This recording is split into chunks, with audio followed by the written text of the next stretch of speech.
ناظرین، پروگرام تثلیث یا توحید کے اس نئے ایپیسوڈ میں ہم آپ کو ویلکم کرتے ہیں۔ میرا نام انمول منیشا ہے اور اس پروگرام میں ہمارا ساتھ دیں گے بھائی سلیمان جان۔ ناظرین، گزشتہ ایپیسوڈ میں ہم نے چند ایک تاریخی حقائق پر نگاہ ڈالی جن کی بنا پر یہ بات ثابت ہوئی کہ کلیسیا نے جناب مسیح کے صعود فرما جانے کے کچھ عرصے بعد ہی انہیں خدا کہنا شروع کر دیا تھا۔ آج ہم اسی گفتگو کو جاری رکھیں گے۔ پچھلے پروگرام میں بہت سے لوگوں نے سوال کیا کہ تاریخ کی بات اپنی جگہ، لیکن آپ ہمیں یہ بتائیے کہ کیا جناب مسیح نے خود کبھی اپنے آپ کو خدا کہا کہ نہیں؟ جی، یہ سوال کافی لوگوں نے ریپیٹ کیا ہے۔ پچھلے پروگرام میں ہم نے دیکھا تھا کہ دعوے جو ہوتے ہیں وہ اپنے آپ کچھ ثابت نہیں کرتے، جی، اس لیے ہم نے دعووں پر غور نہیں کیا۔ ہم نے تاریخی حقائق پر غور کیا کہ دعوے اپنی جگہ، لیکن ابتدائی کلیسیا نے مسیح کو بہت جلد خدا ماننا اور اس کی پرستش کرنا شروع کر دی۔ جی، جان ہک اپنی کتاب دی سینٹر آف کرسچینٹی میں لکھتے ہیں کہ مسیح کو خدا ماننا یا مسیح کو خدا کہنا یہ اس کے صعود فرمانے کے 10 سال کے اندر اور پھر پہلی مسیحی جو صدی تھی اس کے اندر یہ پروسیس کمپلیٹ ہو چکا تھا۔ تو یہ بہت آگے کی بات نہیں کہ نکایا کے کونسل کی یا رومن کیتھولک چرچ کی کوئی پیداوار ہے، بلکہ ابتدائی کلیسیا جیسا آپ نے شروع میں فرمایا۔ اب دعووں کی جب ہم بات کرتے ہیں، یہ سوال میں اس لیے بھی اس کو آپ سمجھ لیں کہ زیادہ اچھا سوال نہیں سمجھتا یا بہت مضبوط سوال نہیں سمجھتا، کیونکہ دعوے ایک تو میں نے بتایا کہ اس سے ثابت کچھ نہیں ہوتا۔ دوسرا اس میں بڑا چیلنج یہ ہے کہ جب ہم بائبل کا کوئی دعویٰ لوگوں کے سامنے رکھتے ہیں جو غیر مسیحی ہیں یا جو ناقدین ہیں، وہ کہتے ہیں بائبل آپ کی ٹھیک نہیں ہے۔ تو اگر بائبل میں کہیں لکھا ہے کہ مسیح نے اپنے آپ کو خداوند کہا یا خدا کہا، یا بائبل کی کسی آیت میں لکھا ہے کہ یسوع خداوند ہے یا یسوع خدا ہے، تو تنقید کرنے والا پھر بولے گا کہ آپ کی بائبل تو بدل چکی ہے، اس کا جو متن ہے وہ قابل اعتبار نہیں۔ تو اس وجہ سے دعوے پیش کرنا اس میں یہ دشواری ہمیں پیدا ہوتی ہے۔ بطور مسیحی تو ہم مانتے ہیں بائبل میں لکھا ہے، اور میں نے آپ کو بتایا کہ متعدد بار یسوع مسیح کو خدا کہا گیا ہے بائبل میں، لیکن جو تنقید کرنے والے ہیں وہ کہتے ہیں کہ یہ تو بدل گئی ہے۔ اب میں اس کی آپ کو ایک مثال دیتا ہوں، یا اس کو اگر ہم اس کو اس طرح سے دیکھیں کہ جو تبدیلی کی بات کرتے ہیں، ایک لفظ استعمال ہوتا ہے تحریف، کہ بائبل مقدس تحریف ہو گئی، اور کچھ لوگ کہتے ہیں کہ تحریف کرنے کے بعد وہ آیات ڈالی گئیں جس میں یسوع کو خدا کہا گیا ہے۔ میں ایک آیت آپ کے سامنے پڑھنا چاہوں گا، یہ ہے پولس رسول کا خط رومیو کی کلیسیا کے نام، اس کا 9واں باب اور اس کی 5ویں آیت۔ اور یہاں یسوع مسیح کے بارے میں لکھا ہے، اور قوم کے بزرگ انہی کے ہیں، اور جسم کی روح سے مسیح بھی انہی میں سے ہوا، جو سب کے اوپر اور ابد تک خدائے محمود ہے، آمین۔ یعنی یہاں لکھا ہے کہ مسیح قوم بنی اسرائیل سے آیا اور وہ سب کے اوپر خدائے محمود ہے ابد تک۔ اب آپ کو پتہ ہے کہ جب بائبل مقدس تحریر ہوئی تو اس وقت اعراب نہیں ہوتے تھے جسے ہم پنکچویشن مارک کہتے ہیں، بلکہ جب ہم انجیل مقدس اور نئے عہد نامے کی بات کرتے ہیں تو اس میں سپیس بھی نہیں ہوتا تھا الفاظ کے بیچ میں۔ یہ پڑھنا مشکل ہوتا تھا کہ آیت کا صحیح مفہوم کیا ہے۔ اب میں یہ آیت ایک اور طریقے سے پڑھتا ہوں جو کہ تلاوت رائج ہے ہمارے نسخوں میں، اور وہ اس طرح سے یہ ہے کہ رومیو کا خط اس کا 9واں باب 5ویں آیت، اور قوم کے بزرگ انہی کے ہیں اور جسم کی روح سے مسیح بھی ان میں سے ہوا، فل سٹاپ، خدا سب کے اوپر محمود ہے ابد تک، آمین۔ اب اسی آیت کا ایک دوسرا طریقہ یا اس کی قرأت کرنے کا یا تلاوت کرنے کا دوسرا طریقہ یہ ہے، اور یہ دونوں میں نے آپ کو بتایا یہ دونوں آیات رائج ہیں ہمارے نسخوں کے اندر، اور ابتدائی کلیسیا کے جو خطوط ہیں، جو کتابیں ہیں، ان کے اندر یہ دونوں رائج ہیں۔ اب اعتراض کرنے والے یہ کہتے ہیں کہ یہ والی آیت جس میں مسیح اور خدا کو الگ الگ کیا گیا یہ اوریجنل ہے، تحریف کر کے مسیح کو خدا لکھا گیا۔ اب اس کا سوال اس پہ یہ نہیں بنتا کہ کیا یہ تحریف شدہ یا نہیں، سوال یہ پیدا ہوتا ہے کہ اگر کسی نے تحریف کی بھی اور مسیح کو خدا بنایا بھی تو کیوں بنایا؟ یعنی وہ پہلے مانتا ہوگا، وہ کاتب، وہ چرچ کا پاسٹر یا کوئی عام مسیحی، وہ مانتا ہوگا مسیح کو، اسی لیے اس نے آیت کو بدلا. اگر آپ اس کو کہہ رہے ہیں کہ تحریف ہوئی ہے تو لوگ ہمیں یہ نہیں بتاتے کہ اتنی جلدی ابتدائی کلیسیا مسیح کو خدا کیوں مان رہی ہے. وہ مان رہی ہے تو آپ ان کے بقول تحریف کر رہی ہے نا. تو تحریف کرنے کے بعد مسیح کو خدا نہیں بنایا گیا. اگر لوگ کہتے ہیں کہ تحریف ہوئی ہے وہ تو پہلے سے مان رہے ہیں. تو اس سوال کا مختصر جواب یہی ہے کہ دعوے جو ہیں بائبل میں موجود ہیں. مسیح کو متعدد بار خدا کہا گیا ہے. کیا لوگ اس کو ماننے کے لیے تیار ہیں یا نہیں؟ بالکل آپ نے صحیح بات بتائی ہے کہ خود سے کسی کا دعویٰ کرنا ضروری نہیں کہ میں یہ چیز ہوں یا میں نہیں ہوں. بالکل. لیکن لوگوں نے انہیں مسیح کو خدا مانا اور اس کے بعد اس کو جاننے کے بعد اس کا تجربہ حاصل کرنے کے بعد ہی خدا اسے تسلیم کیا. تو پھر ہی سوال دوبارہ سے یہی پیدا ہو جاتا ہے کہ لوگوں نے پھر جناب مسیح کو خدا کہنا کیوں شروع کر دیا. جی اور یہ سوال ہم نے پچھلی دفعہ بھی ڈسکس کیا جی اور آج میں اس کی مزید وضاحت کرنا چاہوں گا. یہ جان ہک کی کتاب سے دی سینٹر آف کرسچینٹی. اور وہ یہی کہتے ہیں کہ دیکھیں وہ دور ایسا تھا. اب انہوں نے اس کا جواب یہ دیا کہ وہ دور ایسا تھا کہ مقدس شخصیات کو، جو اہم شخصیات تھیں، جو بادشاہ تھے، جو جرنیل تھے، ان کو خدا بنا دیا جاتا تھا.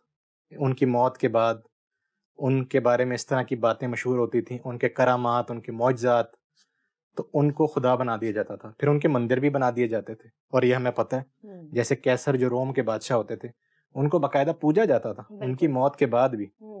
تو جان ہی یہ کہتے ہیں کہ یہ وجہ تھی اتنی جلدی مسیح کو خدا سمجھنے کی یا خدا کہنے کی. اب اس پہ میرا سوال یہ کہ مسیح نہ تو فوجی تھے، نہ جرنیل تھے، نہ وہ بادشاہ تھے، نہ ان کے کوئی محل تھے، نہ ان کی کوئی داسیاں یا حرم تھے، نہ ان کی کوئی افواج تھی، نہ وہ سینیٹر تھے، ٹھیک ہے، نہ وہ کوئی بڑے شاعر تھے. تو اس شخص کو جو پیشے کے حوالے سے محنت کش، بڑھائی ہم کہتے ہیں، خاندان کے حوالے سے غریب، ایک چھوٹے گاؤں سے تعلق رکھنے والا، پھر جب وہ خدمت کرتا ہے، خدا کی انجیل کی منادی کرتا ہے تو انہیں صلیب دے دی جاتی ہے اور وہ مارے جاتے ہیں. اور ایسا صورتحال پیدا ہوتی ہے کہ ان کی اپنی کوئی قبر موجود نہیں ہوتی، کوئی اور ان کو دفناتا ہے. بالکل. اب ایسے شخص کو کیوں خدا کہا جا رہا ہے اگر وہ نہیں ہے؟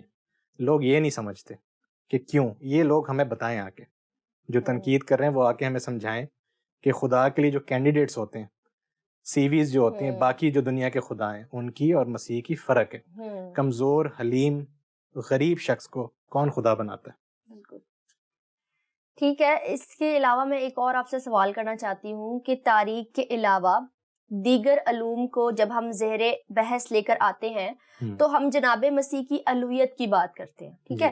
تو جیسے ببلیکل کرٹیسزم یا جو لبرل کرسچینٹی ہے، ان علوم پر کیا روشنی جو ہے وہ آپ ڈال سکتے ہیں؟ ببلیکل کرٹیسزم یا لبرل کرسچینٹی جو ہے نا، یہ اس لیے وضاحت کرنے کی ضرورت ہے کیونکہ جیسا میں نے آپ کو کہا کہ لوگ بائبل پہ اعتراض کرتے ہیں. وہ کہتے ہیں ہمارا ٹیکسٹ جو ہے، جو متن ہے بائبل کا، یہ معتبر نہیں ہے. اور اس پر اعتراض پیش کرنے کے لیے وہ ہمارے ہی علماء کا سہارا لیتے ہیں. کہتے ہیں آپ کے اپنے علماء یہ کہتے ہیں کہ یہ ٹیکسٹ درست نہیں ہے یا یہ ٹیکسٹ اوریجنل، تبدیل کا لفظ نہ بھی ہو، کم سے کم وہ یہ کہتے ہیں کہ شاید مسیح نے یہ بات نہیں کی. جیسے آپ شو سے پہلے مجھ سے ڈسکس کر رہی تھیں کہ یوحنا رسول کی جو انجیل ہے اس میں بار بار مسیح نے الہی دعوے کیے ہیں. زندگی کی روٹی میں ہوں، چرواہا میں ہوں. اور یہ وہ جو میں ہوں لفظ ہے، یہ وہی لفظ ہے جو پرانے عہد نامے میں خدا کے لیے آیا ہے. جی بالکل. لیکن وہ یہ کہتے ہیں کہ یوحنا کی انجیل تو یوحنا کی انجیل ہے نا، یہ مسیح نے تھوڑی کہا ہے. ببلیکل کرٹیسزم عام طور پہ ہمارے یہاں منفی طور پہ سمجھا جاتا ہے. اسے آپ انتقاد بائبل مقدس بھی کہہ سکتے ہیں. تنقید بڑا ایک نیگیٹو لفظ ہوتا ہے. بائبل کا جائزہ لینا، یہ بالکل ایسے ہے کہ ایمان کی روح سے تو ہم بائبل کو کلام مقدس مانتے ہیں، خدا کی الہامی کتاب، سارے شک و شبہات سے بالا تر. بالکل. لیکن جب آپ اکیڈمی میں بیٹھیں گے، یونیورسٹی میں بیٹھیں گے، تب آپ اس کو ایک عام کتاب کی طرح پڑھیں اور سمجھیں. اس کے تاریخی پہلو سے، اس کے لسانی پہلو سے، اور اس زمانے کے رائج جو ثقافتیں اور فلسفے تھے ان کے پہلو سے پڑھیں. یہ عام الفاظ میں اسے ببلیکل کرٹیسزم کہتے ہیں. اور اس اپروچ سے، اس زاویے سے بائبل کو دیکھنا، اس کے بعد اپنی الہیات یا مذہبی عقائد کو ان کی تفسیر کرنا اور انہیں پیش کرنے کو لبرل کرسچینٹی کہتے ہیں. ہمارے ہاں یہ تہمتیں بن گئی ہیں کہ شاید لبرل کرسچینٹی ایمان سے دوری کی بات ہے. یہ بالکل ویسے ہی ہے جیسے اگر میں آپ سے پوچھوں یہ دنیا کس نے بنائی, یا کسی سے پوچھیں, لوگ بولتے ہیں خدا نے بنائی. یہ پہاڑ کس نے بنائے, تو لوگ بولتے ہیں خدا نے بنائے. لیکن وہ پہاڑ کیسے بنے, اس کو ہم کہتے ہیں جیولوجی. ٹھیک ہے, پیڑ پودے خدا نے بنائے, لیکن وہ کیسے اگتے ہیں, ان کی اقسام کیا ہوتی ہے, اسے ہم باٹنی کہتے ہیں. اسی طرح ہمیں خدا نے بنایا ہے, لیکن میڈیکل سائنس ہو گئی یا بایولوجی ہو گئی, اس سے ہم یہ پڑھنے کی کوشش کرتے ہیں کہ انسانی جسم وجود میں کیسے آتا ہے, اور اس کی کیا اقسام, اس کے کیا کیریکٹرسٹکس یا فیچرز ہیں. اسی طرح بائبل خدا نے دی ہے, لیکن یہ نبیوں سے لے کر ہم تک کیسے پہنچی, یہ عام سی بات ہے جسے ہم ببلیکل کرٹیسزم کہتے ہیں. ٹھیک ہے, تو یہ تہمت نہیں ہے, یہ علم کی بات ہے. ٹھیک ہے, جس طرح ہم خدا کی دی ہوئی چیزوں کا, باقی چیزوں کا, کائنات کا, نیچر کا, قدرت کا جب ہم سائنسی طور پہ جائزہ لیتے ہیں, اسی طرح مذہب کا اور خصوصی طور پہ بائبل کا سائنسی طور پہ جائزہ لینا, اسے ہم ببلیکل کرٹیسزم کہتے ہیں. جی, تو چاہے ہم لبرل جو ہے کرسچینٹی کی بات کریں یا کنزرویٹو کرسچینٹی کی بات کریں, ان دونوں کے ایمان کے مطابق دونوں لحاظ سے ہی مسیح کو خدا کہا جاتا ہے, مسیح کو خدا مانا جاتا ہے. اچھا, یہاں پر نا مسیح کو خدا ماننے یا نہ ماننے کی بات نہیں, جو میں وضاحت کرنا چاہوں گا, تھوڑی سی میں اگر آپ اجازت دیں تو میں تاریخ اس کی بیان کرنا چاہوں گا. جو ببلیکل کرٹیسزم ہے, اس کا جو بنیاد ہے وہ جرمنی میں رکھی گئی, جسے ہم عام طور پہ ببلیکل کرٹیسزم کہتے ہیں. حالانکہ اور بھی اس کے سینٹرز ہیں, اور بھی اس کے مرکز تھے تاریخ میں, آج بھی ہیں, لیکن اس کو ہم جرمنی سے دیکھتے ہیں 19ویں صدی کے آخر میں. اور وہاں کا جو شہر ہے ٹیوبیگن, وہاں کی جو یونیورسٹی ہے ٹیوبیگن, وہاں سے اس کا تعلق شروع ہوتا ہے. اسے ہائر کرٹیسزم بھی کہتے ہیں. اس کا مطلب یہ ہے کہ ایک تو ہم بائبل کے متن کو دیکھتے ہیں جو لکھا ہوا ہے. جی, کچھ اسکالرز یہ دیکھنے کی کوشش کرتے ہیں کہ جو لکھا ہوا ہے وہ کتنا مستند ہے یا اس کی نوعیت کیا ہے. ہائر کرٹیسزم کے جو اسکالرز ہوتے ہیں وہ کہتے ہیں جو لکھا ہوا ہے اس کے پیچھے اس کی سورسز کیا تھی, یعنی جب بائبل کو لوگ لکھ رہے تھے تو اس کے پیچھے ان کے پاس کیا سورسز اویلیبل تھیں. اسے پھر ہم سورس کرٹیسزم کہتے ہیں, یعنی کہ متن سے بھی پہلے سورس کے اوپر جو لوگ سوال اٹھاتے ہیں. پھر ایک اور چیز ہوتی ہے فارم کرٹیسزم, یعنی بائبل کے واقعات, بائبل کی تعلیمات, جیسے مسیح کا ہے پہاڑی واز مثال کے طور پر, تو وہ ایک فارم میں, وہ ایک سٹرکچر ہے, اس کا ایک ڈھانچہ ہے. وہ کہتے ہیں کہ مسیح نے ضروری نہیں ہے کہ ایسے ہی بولا, جس طرح میں آپ سے ایک فری اسٹائل گفتگو کر رہا ہوں, لیکن اگر ہم کتاب لکھیں گے تو شاید ہم اس کو اور تھوڑا سا سیٹ کریں گے, اور تھوڑا اس کو, اسے کہتے ہیں فارم کرٹیسزم. یعنی اس فارم میں آنے سے پہلے یہ بات کیسے ہو رہی ہوگی ابتدائی کلیسیا میں یا بنی اسرائیل قوم کے اندر. سورس کرٹیسزم ہے, فارم کرٹیسزم ہے. ایک اور چیز ہوتی ہے جسے کہتے ہیں ریڈیکشن کرٹیسزم. اس کا مطلب یہ ہے کہ جو بات بائبل مقدس میں آ گئی یہ اس کا فائنل فارم ہے, یعنی یہ اب اس کا آخری صورت ہے. ٹھیک ہے, کلیسیا میں ہوتی ہوئی, خدا کے لوگوں میں ہوتی ہوئی تعلیم اب ٹیکسٹ میں آ گئی, لیکن اس سے پہلے کیا ہوگی, اوریجنل کیا ہوگی, جو اس کے پیچھے اورل سورس ہے, یا یہ تعلیم جب سینہ بسینہ چل رہی تھی خدا کے لوگوں میں تب اس کی کیا فارم تھی. تو جب وہ ان جو ذرائع ہیں, ان سورسز کی جب کرٹکس بات کرتے ہیں تو وہ ٹیکسٹ سے بھی پیچھے جاتے ہیں, اور پھر اپنی اپنی جو تھیوریز ہیں وہ پیش کرتے ہیں کہ کون سی بات اوریجنلی, یعنی لکھے جانے سے پہلے بھی کیسی ہوگی. اسے انگریزی میں کہتے ہیں ٹاسک آف ہسٹورک ریکنسٹرکشن, یعنی وہ دوبارہ سے سوچنے کی کوشش کرتے ہیں. وہ مثال کے طور پہ بہت بڑی بات ہے کہ وہ سوچنے کی کوشش کرتے ہیں کہ حضرت موسیٰ کیا سوچ رہے تھے, ان کے حال احوال کیا تھے جب یہ بات ہوئی. اس سے وہ کوشش کرتے ہیں کہ بائبل سے بھی پیچھے جائیں. یہ بائبل کی جڑیں اکھاڑنے کی بات نہیں ہے, بلکہ جڑ تک پہنچنے کی بات ہے, جو لوگ نہیں سمجھتے. تو یہ میں نے کچھ آپ کو اقسام گنوائی, اقسام اور بھی ہیں, اب ہم اس کے وہ نہیں ہیں ایکسپرٹس, تو میں آپ کو سرسری بتا رہا ہوں. ایک چھوٹی سی بات میں اور کرنا چاہوں گا, پھر آپ اس کو بڑھائیں آگے بات کو, کہ جب ہم انجیل مقدس کی خاص طور پہ بات کرتے ہیں تو یہاں پر جو ذرائع یا سورسز کی بات ہوتی ہے, جو اس میں غالب جو مطلب ایک تھیوری ہے ہمارے پاس, جو غالب مفروضہ ہے, وہ یہ ہے کہ سب سے پہلے مقدس متی کی معرفت انجیل تحریر ہوئی, اور مقدس متی کی مرکز کی انجیل کے ساتھ ساتھ ایک ایسا چرچ کے پاس ڈاکیومنٹ تھا جسے کوئلہ, جرمن میں کوئلہ یا کیو کہتے ہیں, جس کا مطلب ہوتا ہے سورس, جس کی بنیاد پر متی اور لوکا, ان دونوں نے, مقدس متی اور مقدس لوکا نے اپنی اناجیل کو تحریر کیا. تو اس سے ہمیں اس کا آسان طریقہ یہ سمجھنے کا کہ جب آپ یہ اناجیل پڑھتے ہیں، آپ مرکز کی انجیل کو پڑھیں، اس کے بہت سارے واقعے ایسے ہیں جو مقدس متی اور لوکا کی انجیل میں ہیں جی، لیکن کچھ ایسے واقعات اور ایسی تعلیمات بھی ہیں جناب مسیح کی جو مقدس متی اور لوکا کی انجیل میں تو ہیں کامن، لیکن مرکز میں نہیں ہے. تو اس لیے وہ کہتے ہیں اسکالرز کہ ہو سکتا ہے اس کے پیچھے ایک اور سورس ہو، کامن سورس، جسے وہ کیو کہتے ہیں، یعنی کویلا یا سورس. تو اسے عام طور پہ ٹو سورس تھیوری بھی کہا جاتا ہے، جو عام، آسان اور غالب تھیوری ہے. اور بھی تھیوریاں ہیں، لیکن یہ کہ ہمارے سمجھنے کے لیے کافی ہے کہ سورس کرٹیسزم یا ببلیکل سورسز کی کیا بات ہوتی ہے. جی. تو یہ مختصراً اس کا میں نے جائزہ لیا. تو جب ہم بیبلیکل کرٹیسزم کی بات کرتے ہیں تو موجودہ دور میں اس کی ہمیں کوئی مثال ملتی ہے؟ اچھا، اب یہ بھی اچھا سوال ہے کیونکہ میں نے آپ سے بات کی ہے 19ویں صدی کے آخر کی. جی. یہ تھیوریز میں جیسے آپ سے کہہ رہا ہوں، ان پہ مزید کام ہوا ہے اور یہ آج بھی رائج ہیں. یعنی جب آپ بائبل مقدس کو کالج یونیورسٹی لیول پہ پڑھیں گے مذہبی عقائد سے علیحدہ، تو یہ تھیوریاں پڑھائی جاتی ہیں اور انہی کو مد نظر رکھ کے کام کیا جاتا ہے بائبل کی تفسیر پہ بھی اور الہیاتی علوم پہ بھی. ٹھیک ہے، ہم یہ دیکھنے کی کوشش کریں گے تھوڑی دیر میں کہ پھر ان سے ہم مسیح کی الوہیت کے بارے میں کیا سیکھ سکتے ہیں. لیکن جو آپ کا سوال تھا کہ موجودہ دور میں، تو اگر ہم بات کریں تھوڑی سے آگے 20ویں صدی کے اینڈ کی، تو سن 85 میں امریکہ میں سین فرانسسکو کے اندر ایک گروہ بنا تھا جس کا نام ہے جیزس سیمینار، اور یہ بہت مشہور ہے، مشہور سے زیادہ کنٹروورشل. جیزس سیمینار جو تھے نیو ٹیسٹمنٹ کے بائبل کے اسکالرس تھے بہت سارے، ان کے ہیڈ تھے رابرٹ فنک جو اب وفات پا چکے ہیں.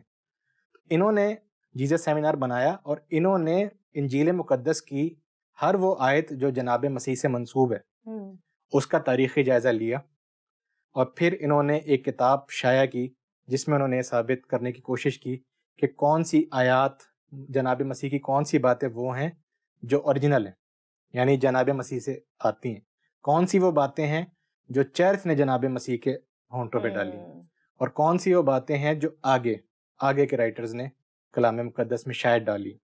تو یہ ایک موجودہ مثال ہے ببلیکل کرٹیسزم کی، جیزس سیمینار، اور ان کی کتابوں کو بھی استعمال کیا جاتا ہے مسیحیت کو رد کرنے میں.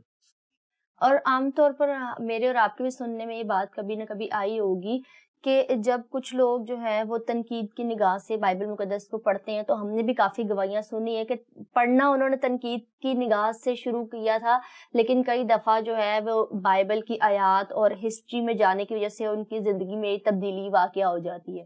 بالکل، میں وہی کہہ رہا ہوں نا کہ غلط تاثر دیا جاتا ہے کہ اگر آپ علم کی روح سے مذہب کو، خدا کو جاننے کی کوشش کریں تو اس کے منفی اثرات پیدا ہوتے ہیں. ایسا نہیں ہوتا. اور اب ہم دیکھیں گے کہ اب یہ علوم ہمیں کیا بتاتے ہیں. جیزس سیمینار کے حوالے سے میں یہ بتانا چاہوں گا کہ ان کا ایک بڑا مشہور بیان ہے جس کو لوگ استعمال کرتے ہیں، ناقدین. ان کے مطابق صرف 18% ایسی آیتیں ہیں انجیل مقدس میں جو جناب مسیح نے کہیں ہیں. ان کے مطابق باقی ساری تاریخی طور پر مسیح سے وابستہ نہیں ہے. اب ہم یہ دیکھیں گے کہ ان 18% آیتوں میں مسیح نے کہا کیا ہے اپنے بارے میں. یہ اس لیے میں نے تھوڑی سی لمبی تمہید باندھی ہے تاکہ لوگ اس سے پہلے کہ وہ تنقید کریں، ہم کوئی آیت بولیں وہ بولیں نہیں یہ صحیح نہیں ہے. ہم ساری آیتیں وہ دیکھیں گے جو ہائر کرٹیسزم میں اور جیزس سیمینار جیسے جو گروہ ہیں، جو اسکالرز ہیں، ان کی نظر میں جو مستند آیتیں ہیں ان کو لے کر ہم چلیں گے. تو آپ یہ بتائیے کہ جو ببلیکل کرٹیسزم ہے وہ جناب مسیح کی الوہیت کے بارے میں کیا بتاتی ہے؟ ٹھیک ہے، اور اب ہم آیات کی طرف آتے ہیں. تھوڑا سی تمہید لمبی ہو گئی تو میں 3 آیات آپ کے سامنے پیش کروں گا. یہ تینوں آیات وہ ہیں جو لبرل یا کریٹیکل اسکالرز کے نزدیک مستند ہیں، یعنی یہ جناب مسیح کے الفاظ ہیں، چاہے آپ اس کو الہامی کتاب مانیں یا نہ مانیں، کہ اگر کوئی مسیح ناصری نام کا شخص تھا تو اس نے باتیں کی ہیں. پہلا حوالہ ہمیں ملتا ہے مرکز کی انجیل اس کے 12ویں باب سے، اس کی پہلی 8 آیات. اور یہ بڑی مشہور کہانی ہے جسے بائبل میں تمثیل کہا جاتا ہے. آپ جانتی ہیں کہ جناب مسیح نے زیادہ تر تمثیلوں میں تعلیم دی. اور تمثیل کیا ہوتی ہے کہ فرض کریں خدا کی بادشاہی ایسی ہے یا ویسی ہے، وہ مطلب گھر میں کام کرتی وہ عورت کے مانند ہے یا وہ ایک پیڑ کی مانند ہے. تو مسیح مثالیں دے کے لوگوں کو سمجھاتے تھے. یہ جو کہانی ہے اسے کہتے ہیں ٹھیکیداروں کی تمثیل. مرکز کی انجیل 12واں باب پہلی 8 آیات. اب اس کہانی کا مفہوم یہ ہے کہ مسیح نے ایک کہانی سنائی کہ ایک شخص نے ایک پاکستان یا ایک باغ انگور کا وہ ٹھیکے پر دیا لوگوں کو، اور ان سے طے کر لیا کہ بھائی اتنا % آپ نے مجھے اس کا منافع دینا ہے، باقی آپ کا۔ تو جب کاشت کا وقت آتا ہے تو وہ منافع لینے جب اپنے نوکروں کو بھیجتا ہے تو وہاں لکھا ہے کہ ایک ایک کر کے جو پاکستان کے ٹھیکیدار تھے انہوں نے کسی کو رد کیا، ایک کسی کو مارا اور کسی کو قتل کر دیا۔ مسیح کہتے ہیں کہ پھر آخر میں پاکستان کا مالک ہی سمجھتا ہے کہ میں اپنے بیٹے کو بھیجتا ہوں، اس کی تو یہ بات مانیں گے آخر میں۔ اور وہاں لکھا ہے کہ جو ٹھیکیدار ہوتے ہیں وہ اس بیٹے کا قتل کرتے ہیں اور اسے پاکستان کے باہر پھینک دیتے ہیں۔ ٹھیک ہے، اب یہ پھر سے وہی بات کہ ایک مستند واقعہ ہے، مسیح کے الفاظ ہیں، اس میں وہ کہنا کیا چاہ رہے ہیں۔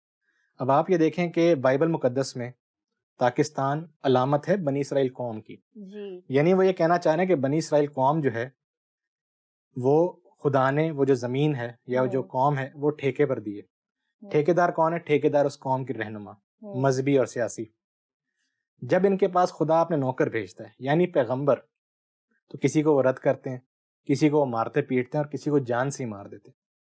مسیح کہتے ہیں آخر میں اس مالک نے پاکستان کے جو خدا ہے وہ اپنا بیٹا بھیجتا ہے اور اس بیٹے کو بھی وہ مار کر پاکستان کے باہر پھینک دیتے ہیں۔ تو اس کہانی سے آپ خود سوچیں کہ مسیح اپنے بارے میں کیا کہہ رہے ہیں۔ وہ اپنے آپ کو قوم بنی اسرائیل سے الگ کر رہے ہیں کہ وہ ٹھیکیدار نہیں ہیں، وہ نوکروں سے اپنے آپ کو الگ کرتے ہیں، یعنی وہ انبیاء سے بھی آگے ہیں۔ وہ اپنے آپ کو بیٹا کہتے ہیں، یعنی پاکستان کے مالک جو ہے اس کا بیٹا اور اس پاکستان کا وارث، اور وہ کہتا ہے کہ آخر میں خدا یا جو مالک ہے وہ اسے بھیجتا ہے۔ تو مسیح کے مطابق وہ خود وہ آخری شخص ہے یا وہ آخری الہام ہے جو خدا نے دنیا پر کیا ہے۔ یہ پہلی آیت ہے جس سے ہمیں پتہ لگتا ہے کہ مسیح اپنے بارے میں کیا سمجھتے تھے۔ کیا وہ اپنے آپ کو محض پیغمبر یا محض ایک اسرائیلی یا ایک مومن سمجھتے تھے؟ نہیں، اس سے کہیں زیادہ۔ وہ یہ سمجھتے تھے کہ مجھ پر ماننا نہ ماننا جو ہے وہ انسان کی ابدی جو زندگی ہے اس کا فیصلہ کرتا ہے۔ ٹھیک ہے، اگر آپ بولیں ہم آیتوں کو مزید بڑھائیں۔ اگلی آیت جو میں دیکھنا چاہوں گا وہ مقدس متی کی انجیل میں سے ہے، مقدس متی کی معرفت خداوند کی انجیل، اس کا 11واں باب اور اس کی 27ویں اور 28ویں آیت، اور اس کی میں تلاوت کرنا چاہوں گا۔ یہ بھی اسکالرز کہتے ہیں کہ آیت کیو جو سورس ہے یہ اس میں موجود ہے، اور یہاں پر جناب مسیح فرماتے ہیں 27ویں آیت میں، میرے باپ کی طرف سے سب کچھ مجھے سونپا گیا، اور کوئی بیٹے کو نہیں جانتا سوائے باپ کے، اور کوئی باپ کو نہیں جانتا سوائے بیٹے کے اور اس کے جس پر بیٹا اسے ظاہر کرنا چاہتا ہے۔ اب مسیح میں اس آیت میں کیا کہہ رہے ہیں؟ میں نے پھر آپ سے کہا کہ علماء کے نزدیک ایک مستند آیت ہے، اور یہ مستند آیت اس لیے بھی ہے کیونکہ اس میں لکھا ہے کوئی نہیں جانتا بیٹے کو، یعنی جناب مسیح کو کوئی نہیں جانتا۔ اگر متی یہ لکھ رہا ہے وہ خود تھوڑی لکھے گا کہ میں نہیں جانتا، اگر یسوع نے بات نہیں کی۔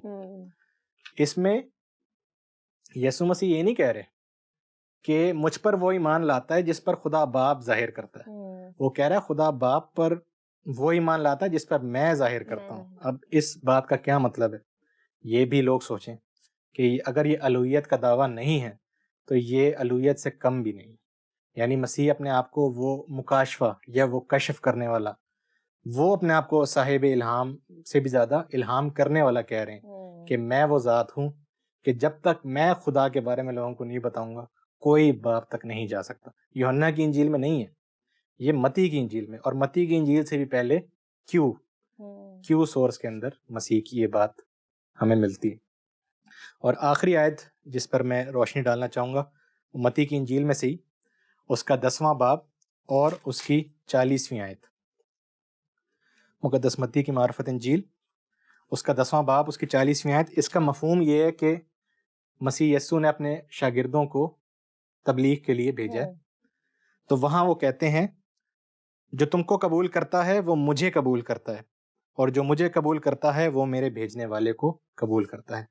اچھا، یہی آیت مقدس لوکا کی انجیل میں بھی ہے، 10واں باب اور اس کی 16ویں آیت۔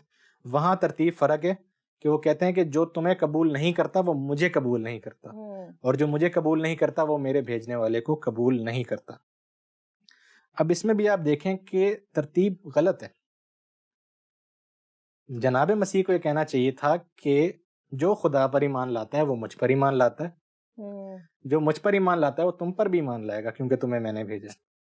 وہ ترتیب الٹ کر رہے ہیں. وہ کہہ رہے ہیں جو تم پر ایمان لاتا ہے وہ بھی مجھ پر ایمان لاتا ہے, اور جو مجھ پر ایمان لاتا ہے وہ خدا پر ایمان لاتا ہے. یعنی مسیح کو ماننا جو ہے وہ خدا کو ماننے کے برابر ہے, اور اگر آپ مسیح کو نہیں مانتے تو آپ خدا کو بھی نہیں مانتے. پھر وہی بات کہ یہ انجیل لکھے جانے سے پہلے کی آیت ہے, کیونکہ یہ دونوں اناجیل میں موجود ہے, کامن ہے, یہ کیو سورس سے آتی ہے. اور اس میں آپ دیکھ سکتے ہیں کہ مسیح اپنے بارے میں کیا کہہ رہے ہیں. یعنی جسے ہم کہتے ہیں کہ کہکشاں ہے, یہ جیسے ہمارا سولر سسٹم ہے, نظام شمسی جو ہے, سورج اس کے بیچ میں اور باقی سیارے اس کے ارد گرد گھوم رہے ہیں. عام طور پہ ہم یہ سمجھتے ہیں کہ خدا بیچ میں ہے, پھر مسیح ہے, پھر فرشتے, پھر انبیاء, پھر رسول, اور پھر باقی لوگ اس کے ارد گرد گھوم رہے ہیں. مسیح کہتے ہیں نہیں, مسیح بیچ میں, اس کے ارد گرد ہماری ایمان کی کہکشاں جو ہے نا وہ گردش کرتی ہے. اور یہ بہت بڑا دعویٰ ہے. یہ تو شاید اس سے بھی بڑا دعویٰ ہے کہ انسان اپنے آپ کو خدا بولے. وہ کہہ رہے ہیں کہ باپ پر ایمان لانا بھی ویسے ہی ہے جیسے آپ مجھ پر ایمان لاتے ہیں. تو یہ مسیح کے دعوے ہیں. اس میں انہوں نے یہ نہیں کہا کہ میں خدا ہوں, لیکن جو انہوں نے کہا ہے وہ سمجھنے کی ضرورت ہے کہ وہ اپنے بارے میں کیا مانتے تھے اور شاگرد پھر ان کے بارے میں کیا مانتے تھے. جی ناظرین, آج کے پروگرام میں ہم نے دیکھا ہے کہ کس طریقے سے جناب مسیح کے صعود فرما جانے کے بعد لوگوں نے انہیں بحیثیت خدا قبول کیا اور اپنی مذہبی رسومات کو بھی اسی کے مطابق ڈھالا. اور آج ہم نے یہ بھی دیکھا ہے کہ ببلیکل کرٹیسزم سے کیا مراد ہے یا لبرل کرسچینٹی کیا ہے. اسی گفتگو کو ہم لازمی اگلی ایپیسوڈ میں جاری رکھیں گے. ہمیں اور ہماری ٹیم کو اپنی دعاؤں میں یاد رکھیے گا. خدا حافظ.